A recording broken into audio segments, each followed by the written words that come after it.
Yeah, we're in it, which is the main thing, and exciting fixture. I think I could be wrong, but the recent history of the Carabao Cup, I think, could be the last X number of years has either been won by a Manchester club or Liverpool. So we'll have to beat all of them to get through. So great draw for us. It was a spectacular match, and afterwards you were saying that are you not entertained when you're asked about the performance? You've been compared to Russell Crowe as Maximus in the Gladiator film. Are you a footballing gladiator? Yeah, top actor, Aussie, fellow Aussie. Yeah, look, I genuinely believe that. I think, there's a big part of our game that is about, maybe entertainment's the wrong word, but, you go to a game of football for, to kind of feel emotions that, maybe in your day-to-day existence you don't get the opportunity to, both, exhilarating and both anxious. And I think that's what we love about it. It's, I've said before, it's, there's a lot of suffering in there when you're watching a football game. But if you come out on the right side, it's an exhilarating feeling. It was a crazy game. Can you, though, be that gung-ho on Sunday against Liverpool, who were so good? I'm not sure what you mean by gung-ho. We'll play our football because that's what's winning us games, and that's what we'll do against Liverpool, who are a fantastic side, going really well. Arne's come in. It's not easy when you're taking over from somebody of the status of a Jurgen Klopp, but they're very settled as a team. They've got quality within the starting 11, within the squad, and they've dealt with things. You saw them last week, and with a man down, they still have a real belief at the moment. So they're the standout team in the competition so far. But again, on our day when we play our football, we're pretty good opposition. And just on the team news, Werner was unwell. Will he be okay, do you think, for Sunday, a new doggy? Hopefully, yeah, we'll see. Obviously, boys are just coming in now at late night. So, with Timo, it was obviously unwell yesterday, so we've got 48 hours or so before the game. So hopefully he'll recover, and the plan is Destiny should be okay. Thank you. Hi, Ange. Just a question on Archie Gray. He's played now 3 games at centre-back. Obviously, when he came in, you were aware of his talent, and he's played obviously at right back for you. But putting him at centre back, are you maybe surprised at the level of performance that he's managed to achieve just being put into that position? Well, I think he's I said last week, I think he's been outstanding, and we have no choice. We've got no other centre backs, So it's you put an 18-year-old kid there, but.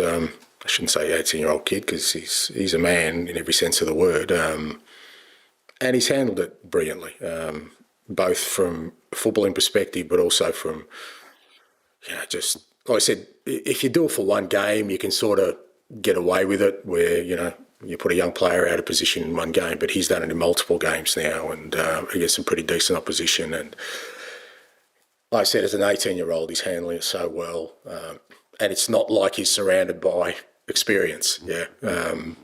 Obviously our goalkeeper's out, our 2 centre-backs are out, our left-back was out last night, so him and Radu, I think, handling it awfully well. I keep saying, you take out the goalkeeper, 2 centre-backs and a left-back from any team, and I'm sure it'll have effect. And the fact that our guys, I said, and it's not just about the way they're performing, like I said, that they're still trying to play in the manner we want to play. We're not making allowances that, we've got Archie at centre-back or Radu, or we've got Fraser in goal, still trying to play our football. It's a credit to them. Interesting game, but I think every draw would have been interesting because I don't know if it's always the situation in England, but 4 top teams still in the draw. So there was not an easy one. And now with Tottenham, especially with us playing them Sunday, And then I think quite in half of January we played them again. So yeah, interesting draw. Interesting as well because of Tottenham style of play, they tend to seem to go for it and never really put the brakes on. Yeah. You really, I really have to give them credits, because if I look at Tottenham, and I come from Holland, but I did watch a lot of Match of the Day, and I think about Ginola, Paul Gascoigne, Glenn Hoddle, and Reece and Modric. For me, Rafael van der Vaart, Gareth Bale.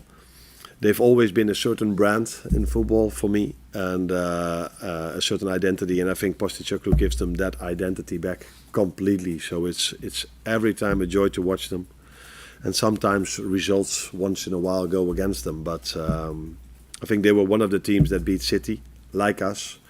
Not all of them beat them in the manner like we did and Tottenham did, because it was completely deserved in these two situations.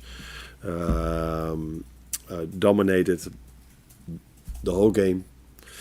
We and Tottenham. So great work that Ange is doing over there, and I hope this has been seen a bit more. And I also hope that he wins a trophy, not the League Cup. But I'm completely a fan of his team for the Europa League, because people always talk about trophies. That is so important. Now, for me, his brand of football, his style of football is so much more important. And if he can combine that with winning something, that would be so good for football in general, because then people can start to stop talking about it. It's too attacking or whatever. How on earth can you play too attacking football? How do you look at the position you're in yourselves at the moment? Because a few weeks ago we were talking about you having an 8-9 point advantage, and this weekend Chelsea could feasibly be above you in the table when you kick off on Sunday.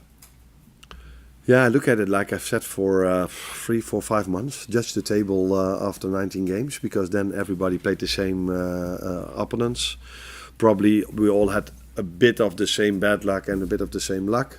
That means Arsenal, for example, had a lot of red cards in the beginning of the season. That's why they dropped points. Now we were unfortunate to receive a red card, and we dropped points as well. We still have Tottenham away, which were games that I compare now with Arsenal had to play in the beginning of the season. Chelsea already played there, so yeah. Don't look at it where you were during the season. It's about where you are in the end of the season. But the best other moment to judge the league table is halfway. I think last night again against Manchester United, as far as Spurs were concerned, we saw the good, the bad and the ugly. Is it difficult to know what to expect from Spurs sometimes, because they can be so inconsistent at times? They are consistent in their playing style and what they want, and for me they're sometimes a bit unlucky as well, because what happened yesterday, they dominated the game. They're always they always like to attack. So sometimes he plays with three attackers, then with 2 attacking midfields. The fullbacks join so much and join the attack so much. So they're always there. And yesterday, for me, they were so unlucky. So people say, why do you bring the ball out from the back? Because they lost the ball. And the second one, the goalkeeper wanted to kick it away, which is what everybody wants then. But it's still a goal. For free, I don't think there are many season ticket holders in the country that are that can say that they watch so many great games. Maybe the ones at Liverpool. Yeah, I think it's a privilege to be a season ticket holder at Tottenham. It's a privilege to be fan of them at the moment, because they play such a great style. And it's not like since Ange arrived, they don't win anything anymore. Before that, they were not a club that won many things. But what they always won is the sympathy of the fans. In Europe, maybe also in England, I don't know, but definitely in Europe, because of the style of play they had. And that is something which you must not underestimate. If I think about Spurs, I think about the shirt, I think about the playing style, about their identity, about certain players. And for me, he brought that back completely. Postecoglou is so good for a quote. They asked him who has a tougher job, himself or Sir Keir Starmer, and he said, well, he only has an election once every 5 years. I got one every week, man. Yeah, I mean, Spurs fans are the emotions. They're winter wonderlanding right now. They're on the roller coaster, you know? It's an emotional roller coaster Yeah. to be a Spurs fan right now. I couldn't think of anything worse. For the neutral, they are an amazing team to watch. Yeah. Absolutely amazing, because it's almost, it's not organised carnage, it's carnage. It's pure carnage. You know you're guaranteed goals, whether Yeah. it's for or against. You're going to see some really bad mistakes. You're going to be entertained. Are you not entertained? That's what Ange is saying. Yeah. But, Yeah. but you don't want that as a Spurs fan, especially off the back of the type of football they've seen over the years with Conte, Mourinho's, and Nuno, etc. You want the carnage, but you want it to be a little bit more organised, a bit like Liverpool under Jurgen Klopp. There's a carnage there. It's enduring. You love watching it. You want to enjoy watching it, but I think it's just inherent to who Spurs are. I think the one thing they've always wanted is stability. But with where they are at the moment, you just don't get it. Like, you score some great goals and then you give Palace and Ipswich their first wins of the season, or you never draw as well. It's either a win or loss. There's never any balance in anything they do. And I think this game against Liverpool is a prime example of what they're going to be, because they probably will score goals, but they'll definitely concede goals as well. 19 in the last 3 domestic games, for and against, for Spurs. It's incredible. Now, it is insane, and that's why we're talking about that emotional roller coaster. And as you mentioned, there's no draws, there's no middle ground. It's just high or low, done. And think about the League Cup as well. And they were leading 3-0. To be leading and then to let the opposition back in that fashion is... So Spurs, they're probably just numb to it now. They probably expect that if we score 2 goals, we will concede at some point. Chelsea did it to them. They've done it a few times this season. But I think in the back of their minds, Andrew was very chirpy in his press conference. I think in his mind, he knows that he came out and said, in my second season, I win something. That's given him the opportunity to potentially do that there. In the league, it's here and there, but he knows in the back of his head, if I can try and get one of these cups over the line and change the narrative of us being winners, at least I've fulfilled something. But again, in them sort of games, if you're conceding goals like that... Yeah. And the thing is that Spurs versus Liverpool is always chaos. There's always drama. Yeah, last year was the last season was the Luis Diaz VAR. Yeah, I did my first live studio. And what is the build-up? It's the VAR audio being released of this. Talk about being thrown in the deep end. Because they released the audio of that and the offside and just the chaos involved. And it's got to be Spurs-Liverpool, isn't it? This game's always drama. It's always drama. I feel for him as well, because that was a great goal. Really, really well taken. But it's the fixture. I think the last time one team kept a clean sheet in this fixture was 4 years ago or something outrageous. It's the stats are bonkers, genuinely. You're guaranteed to see goals. You've got 2 brilliant attacking footballing sides. And usually the attackers score. There's not really much to say on the game. On the fixture, sorry. I'm looking forward to it. I really am. Yeah, look at that, the own goal as well.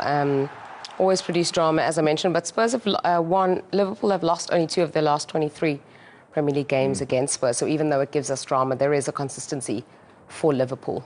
There is a consistency, and I think in general, Liverpool fans will probably set the interest in. They've not been as swashbuckling and flying as they were at some parts of the season, but they are getting results. If they are goal down, they have faith that Mo Salah or someone will come and give them a goal. Jota being back for them is amazing at this time of year, absolutely amazing. And I think in their heads, they know that they're more likely to concede less than Spurs. So already you're going into this game thinking, well, we can probably win if that's the approach, right?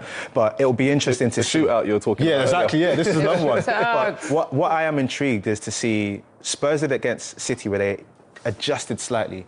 They played a bit of a lower block, and it was the first time I saw Ange do something that was a bit different from the norm. Can they implement something like that against Liverpool? Can they nullify their attack? And if they try to, it actually might make the game a bit more interesting. But what would be interesting is if Spurs do decide to drop, Mo's going to get the ball to feet, which is where he wants it. Luis Diaz is going to get the ball to feet where he wants it. And then they're driving at the Spurs fullbacks, who, in my opinion, are nowhere near good enough to deal with that threat. So, again, that might play into their strengths. Who'd be a manager? Are they having a bit of a confidence issue, do you think? Because, you know, the drop points against Fulham, drop points in the game before that as well, Liverpool. And would that be playing on their minds at all? And to add to that, this defensive solidity that the early part of the season was built on seems to be crumbling a little bit now. I don't think it's a lack of confidence at all, based on the attacking threat that they possess. Mistakes will always happen in games. Yeah.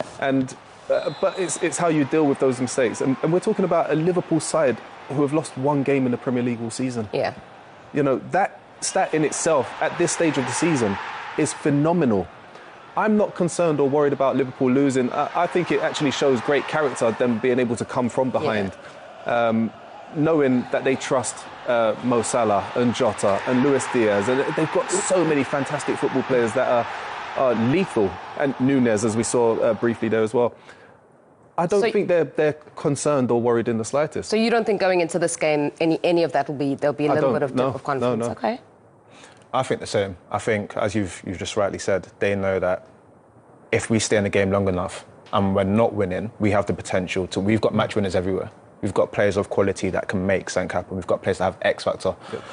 So they will be confident that, and again, they're playing the team that they know can see goals. So already that psychological boost of we're definitely getting a few here today is already in their mind. So I think they'll be up for this game. Yeah, and I mean, we're going to get to Chelsea in a little bit, but by the time they play, Chelsea could have leapfrogged them. And I wouldn't put it past Chelsea, especially the run they've been on recently. They are the informed team of the season. And the back end of last season, the beginning of this season, I did not think that was going to be possible with those players that Maresca's got in, or with Maresca at the helm. Yeah, you're probably not alone either. No. Yeah. I've got my two mates with me. No, none of us saw it coming, but they're doing obviously fantastically well. And so that's another dynamic, because then Liverpool will likely, if Chelsea do the business, have dropped. But, you know, it's all set up. The movies are there, the shootout, the plot lines, it's all there.